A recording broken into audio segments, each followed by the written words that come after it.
Selamat siang. Pada kesempatan kali ini, saya akan membahas breakout mengenai PO dan Ofcom. Untuk PO sendiri, soal yang paling banyak keluar ada 4 macam. Ada sindrom dan kelainan bawaan, mendiagnosis strabismus, fetal strabismus, dan special motility disorder, dan ROP. Pada kesempatan kali ini, saya akan fokus pada 3 topik. Saya akan fokus pada 3 topik ini, karena ini adalah topik yang apabila kita paham alurnya, maka kita akan bisa mengerjakan berbagai macam soal. Baik, saya lanjutkan.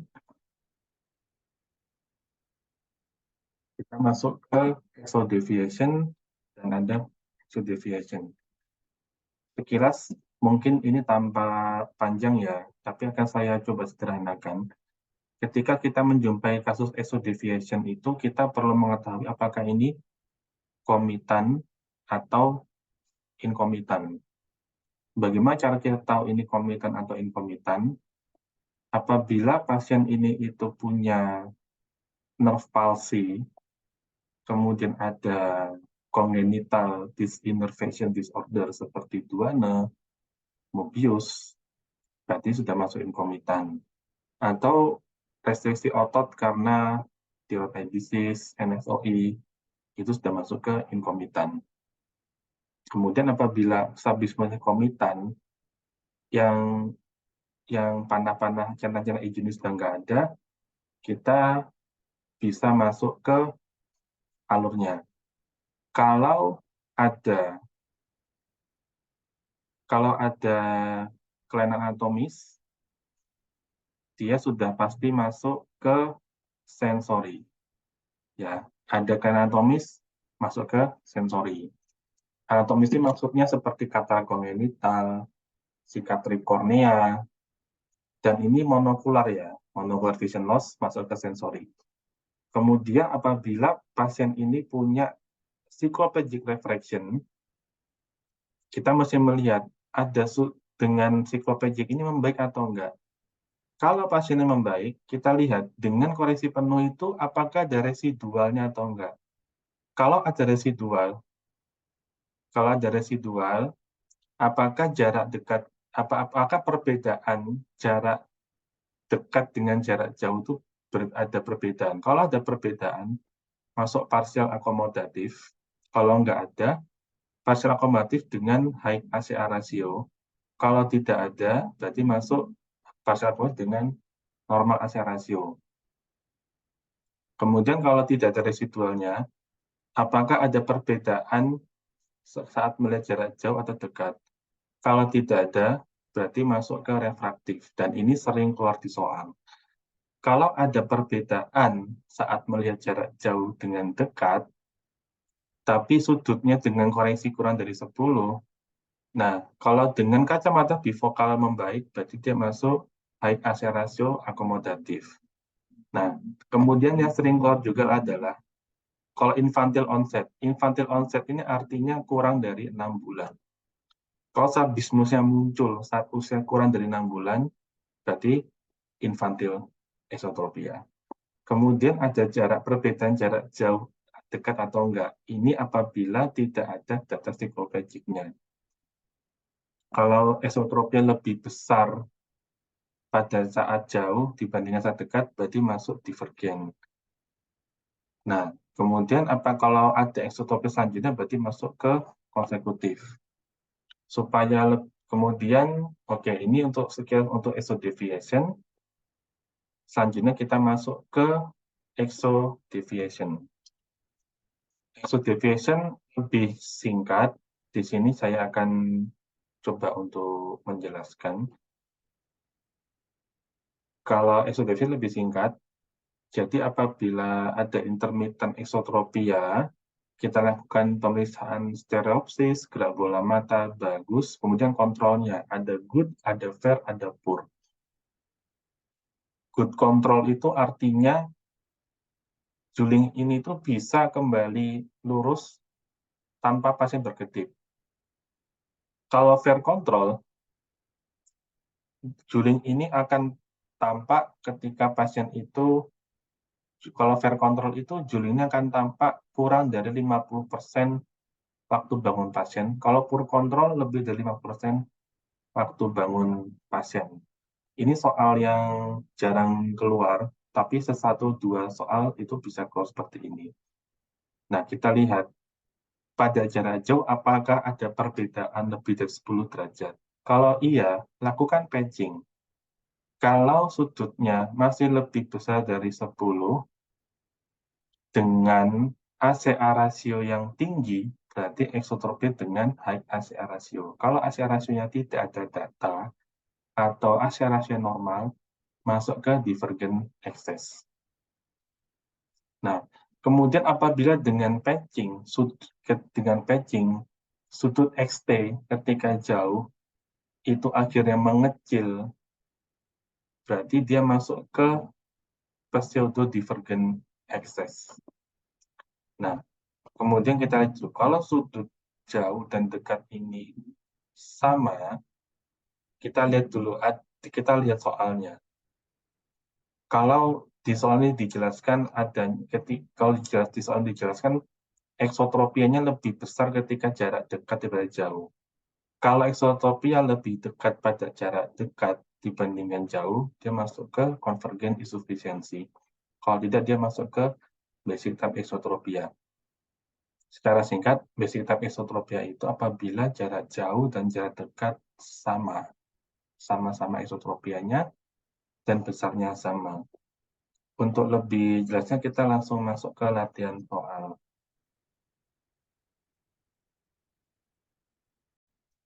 Kita masuk ke latihan soal. Ada soal nih lagi. Ada soal, silahkan dibaca sebentar. Kemudian kita langsung masuk ke kata kuncinya. Nah, kata kunci di sini adalah laki-laki usia 6 tahun, juling sejak usia 2 tahun. Visusnya 6/6, artinya dia sudah tidak ada komponen akomodatif. Deviasi juling keluar ya. Visus 6/6, sudah tidak ada komponen akomodatif, mulai usia 2 tahun bukan kongenital. Deviasi dekat 15, jauh 40. Lakukan patching. Dengan patching sama 1 jam, didapatkan deviasi dekat sama dengan jauh. Jadi jawabannya langsung pseudo divergent excess exotropia. Kenapa bukan true divergent? Karena kalau true divergent harusnya dengan patching masih tetap sama-sama ada perbedaannya. Kenapa bukan basic? Karena sudah ada perbedaan deviasi dekat dan jauh. Kenapa bukan convergent excess? Kalau convergent excess itu convergensi esotropia ini sudah pilihan yang salah ya, karena konvergensi itu hanya ada pada esotropia. Kenapa bukan konvergen insufisiensi? Karena deviasinya lebih besar saat jauh dan bukan saat dekat. Kalau konvergen insufisiensi, deviasinya lebih besar saat melihat dekat dibandingkan saat melihat jauh. Kita masuk ke soal berikutnya. Ini ada soal, langsung kita baca kata kunci dan pembahasannya. Nah, kita juling ke dalam sejak usia 2 tahun, bukan kongenital. Berganti mata kanan dan kiri, oke, informasi tambahan. Tajam penglihatan 6/20 dengan koreksi 12,5 menjadi 6/6. Kita perlu ingat ya,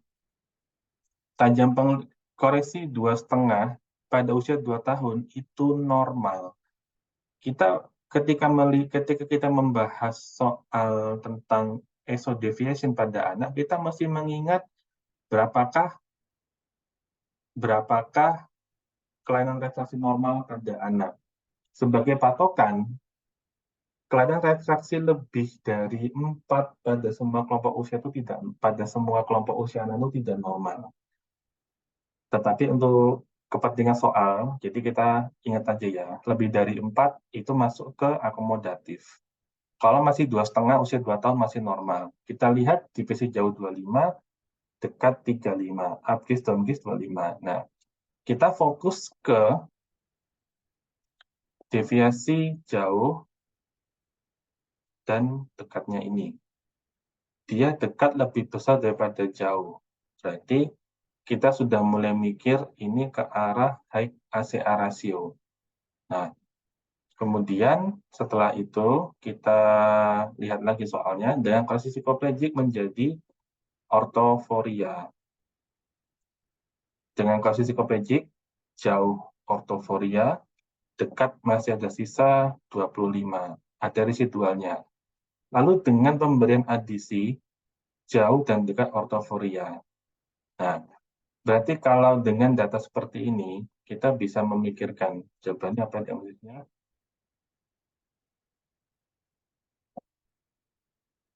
Jadi pada soal ini dianggapnya adalah CA akomodatif esotropia. Dengan kata kunci, Juling sejak usia 2 tahun, ada komponen refraksinya, tapi nggak banyak. Ada distant near discrepancy, di mana dia lebih besar saat deviasi dekat. Ada residuostrabismus yang membalik dengan adisi. Kata kuncinya HCA akomodatif itu adalah residuostrabismus yang membalik dengan adisi. Tapinya sudah kacamata bifokal. Resesi bimedial bukan. Pada anak-anak itu, semua terapi strabismus mulailah dengan kacamata dulu. Operasi itu nanti. Sekarang kita masuk ke soal berikutnya. Langsung kata kuncinya saja. Nana dirujuk dengan strabismus, Hirschbergnya ortho, cover dan uncover dilakukan. Mata kanan nggak ada gerakan pada kedua tes, baik cover maupun uncover. Pada mata kiri ada pergerakan saat cover. Mata kiri saat di cover nggak ada pergerakan, tapi ketika di uncover ada pergerakan. Pergerakannya ke temporal. Jadi kalau gerakan uncover ada pergerakan ke temporal, artinya ketika ditutup dia geraknya ke dalam. Maka ketika dibuka dia geraknya ke luar. Kalau dia geraknya ke dalam namanya esoforia. Alternatif variasi soal lain adalah ketika ditutup geraknya ke nasal. Kalau di nasal ketika dibuka geraknya ke nasal, berarti lalu ditutup geraknya ke luar, namanya exoforia. Soal selanjutnya langsung kata kunci. Perempuan 3 tahun, matanya ngarah ke dalam. Visus 20/25 saat jauh dan dekat. Corneal light reflex-nya dan cover test-nya normal. Nah, kalau corneal light reflex-nya itu normal, cover test-nya normal, di sini nggak ada uncover-nya ya. Berarti kita sudah bisa mengeksklud. Kita ingat ya, matanya arah ke dalam, berarti pilihan C dan D sudah jelas salah. Nah, kemudian ada pilihan dengan pseudo dan intermittent esotropia. Nah, kalau intermittent esotropia, kalau dia di cover test, ada pergerakan. Kalau dia tidak ada pergerakan dengan cover test, corneal light reflex test-nya juga normal, berarti masuk ke pseudo esotropia. Kita masuk ke slide berikutnya. Soal berikutnya langsung kata kuncinya ya. Jadi 8 bulan, 8 bulan. Oke, baik 8 bulan. Juling sejak 3 bulan yang lalu. Oke, berarti sejak usia 5 bulan. Di bawah 6 bulan kita udah harus mikir kongenital esotropia. Tapi supaya kita dapat pola pikirnya lanjut lagi. Mata kiri juling ke dalam. Nggak ada karena sistemik sikloplegiknya. +1 +1,5 normal. Segmen anterior dan posteriornya normal. Nah, Krimsky-nya jarak 40. Oke. Kalau karena refraksinya masih di bawah 4, normal ya, bukan akomodatif. Segmen anterior dan posterior normal, berarti bukan sensorik dan bukan inkomitan. Nah, Krimsky-nya jarak 40 prisma diopter. Oke, 40 ya, ini kita ambil datanya. Kemudian yang penting itu ini, Julinya sejak usia 5 bulan. Tahu 5 bulan dari mana? 8 kurangi 3 sama dengan 5. Berarti langsung masuk ke congenital esotropia. Kenapa kok bukan sensor deprivation? Karena anterior dan posteriornya normal. Kenapa bukan partial akomodatif? Karena ini B-nya 8 bulan. 8 bulan, kemudian kelainan refraksinya ini masih normal. Dan tidak ada data bahwa dengan kacamata itu dia membaik, nggak ada datanya, berarti kita bisa hilangkan. Kemudian HEC-ACA kenapa kok bukan? Nah, kalau HEC-ACA itu dia saat jauh lebih kecil daripada saat dekat. Dan dengan kacamata bifokal dia membaik. Ya, jadi pilihannya tinggal kongenital esotropia. Oke, ada satu soal lagi. Nah, langsung bahasannya. Anak usia 3 tahun, matanya kadang juling. Di pemeriksaan ada eksotropia alternate intermittent, hambatan abduksi minimal, odelekokoria. Nah, kalau ada penyebab kehilangan penglihatan monokuler, langsung pilih sensorik. Nggak usah pilih yang lain. Paralitik kenapa nggak minimal? Hambatannya minimal. Konsekutif, kalau eksotropia konsekutif itu berarti pasien ini sebelumnya ET. Sebelumnya ET, kemudian sekarang eksotropia, habis operasi. Ini dia, berarti dia tuh namanya ekstrak konsekutif. Jangan terjebak dengan kata-kata alternate intermittent. Intermittent tuh nggak ada di diagnosis. Ya, intermittent tuh nggak ada di diagnosis. Dokter LK itu paling nggak suka,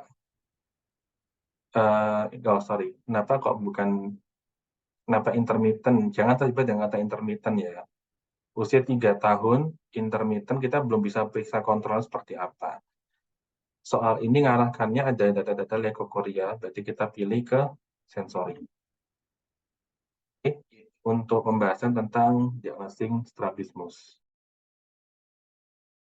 Kita masuk ke pembahasan singkat mengenai pattern strabismus dan special motility disorder. Untuk pattern ada E pattern, ada V pattern, alpha dan Victor. Kemudian juga bisa muncul soal seperti dual retraction, dan ini setiap tryout saya rasa selalu keluar. Mobius ini jarang keluar, dan kemudian soal terakhir keluar Mobius syndrome, dan ada juga Brown syndrome. Dan juga bisa dapatkan isolated cranial nerve palsy. Untuk pattern strabismus, ada yang paling sering keluar adalah E pattern dan V pattern. E pattern seperti huruf A, jadi ketika pasien itu melirik abgis, maka divisi lebih kecil dibandingkan saat melirik downgaze. Dan yang mengikuti biasanya overaction dari superior oblique. Tandanya adalah karena oblique superior itu mendorong, oblique superior itu kan kerja primer adalah mendepresikan mata ke inferonasal. Jadi ada depresi mata saat horizontal gaze. Kemudian ada V pattern ketika upgaze lebih besar dari downgaze sehingga bentuk seperti huruf V. Dan yang mengikuti apabila dorsal adalah obliquus inferior berupa elevasi mata saat horizontal gaze. Kemudian untuk spatial motility yang paling sering keluar adalah 3 ini. Ada dual retraction syndrome, Mobius, dan Brown syndrome. Dual retraction syndrome ini adalah hambatan gerak bola mata disertai penyempitan palpebra atau penyempitan visceral interpalpebra. Kalau saya sendiri punya singkatan namanya abad 32, tipe 1 ini gangguan abduksi, tipe 2 gangguan abduksi, tipe 3 terganggu dua-duanya. Kalau Mobius syndrome ini ada disinervasi nervus 6 dengan nervus 7. Jadi ketika pasiennya itu mencoba melirik ke arah lateral, maka dia akan membentuk gambaran muka seperti topeng. Dan ciri-ciri lain adalah pasiennya sulit tersenyum atau sulit menggerakkan bibir. Karena seperti kita tahu, senyum dan menggerakkan bibir ini adalah gerakan yang diinervasi oleh nervus 7. Kemudian ada Brown syndrome, karena dia terjadi shortening of superior oblique. Jadi saat pasiennya adduksi itu ada hambatan elevasi. Kita langsung masuk ke contoh soalnya saja. Ada soal seperti ini, pilihan ada Duana dan ada Mobius. Kita langsung masuk ke pembahasannya. Kata kuncinya adalah anak 2 tahun, 30 derajat right head turn, dia kepalanya menoleh ke kanan 30 derajat, pasiennya tidak bisa abduksi dan ada penyempitan dari visual palpebra saat abduksi. Kalau pasiennya tidak bisa abduksi, berarti tipenya tipe 1 ya. Kita seperti sudah tahu, tindakannya abad 32. Jadi abduksi. Kemudian yang soal kedua, pasien datang dengan keluhan mata kirinya itu juling keluar. Pasiennya nggak bisa abduksi dan ada globe retraction ketika pasien mencoba abduksi. Diagnosisnya apa? Nah, langsung kita masuk ke abad 32. Dia tidak bisa abduksi, nggak bisa ngerakam mata ke dalam, dan ada globe retraction. Berarti dia masuk Duane syndrome yang tipe apa? Tipe 2. Oke, ini cukup mudah ya soal Duane syndrome. Saya harapkan tidak ada lagi yang salah. Nah, ini sekarang soal yang cara berpikirnya 2 kali. Pasien sama, Duane retraction, tapi kemudian ditanya apa surgery-nya. Nah, kita harus tahu ini Duane yang tipe berapa dulu. Pasiennya dengan left eye turn inward, jadi mata kiri itu juling ke dalam, nggak bisa abduksi, dan ada global traction. Berarti ini adalah Duane retraction syndrome yang tipe 1. Nah, prinsip terapinya adalah kita lakukan reses di otot yang bermasalah, di mata yang bermasalah.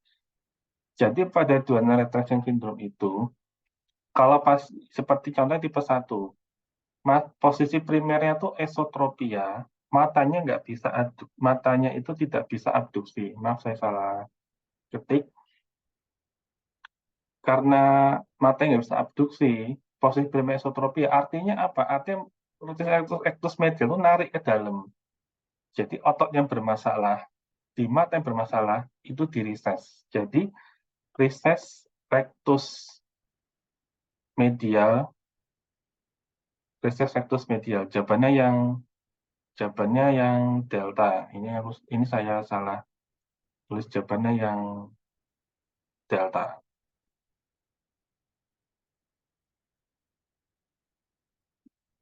Kemudian ada soal seperti ini. Ada hambatan abduksi, posisinya ortoforia, dan ibu pasien merasakan anak sulit menggerakkan batu tersenyum. Nah, ini bedanya dengan Duane apa? Kalau sama-sama ada hambatan gerak abduksi, tapi matanya kadang juling, pemeriksaan ortoforia. Sedangkan kalau pada Duane retraction syndrome itu, posisi primernya itu sudah beda. Nah, jadi kita bisa singkirkan Duane tipe 1 dan tipe 2 bisa disingkirkan. Tinggal ada subduce paralitik, Mobius, dan Brown syndrome. Di sini kata kunci berikutnya adalah sulit menggerakkan bibir dan tersenyum.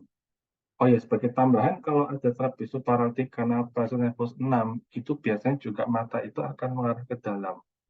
Jadi pilihannya tinggal Mobius atau Brown.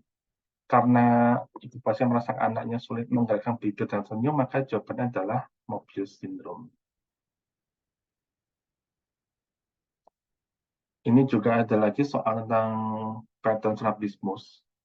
Pasien datang dengan keluhan juling, pada pemeriksaan didapatkan 6/6. Posisi abkis 45, posisi primer 30, dan donkisnya 15. Dari data ini kita tahu bahwa kasusnya adalah kasus V-pattern exotropia tanpa overaction. Nah, kemudian prinsip terapinya adalah kalau tidak ada overaction maka dilakukan male medial ke apex, lateral ke elsewhere. Nah, kasus ini adalah exotropia. Matanya juling keluar, maka kita lakukan reses di rectus lateralnya. Karena yang dilakukan reses ada rectus lateral, maka ditransposnya ke elsewhere-nya. Jadi kalau V-pattern ini apexnya adalah di bawah, yang elsewhere-nya di atas. Jadi reses rectus lateral dipindahkan ke superior. Seperti itu prinsipnya. Sekian untuk pembahasan dari saya. Terima kasih.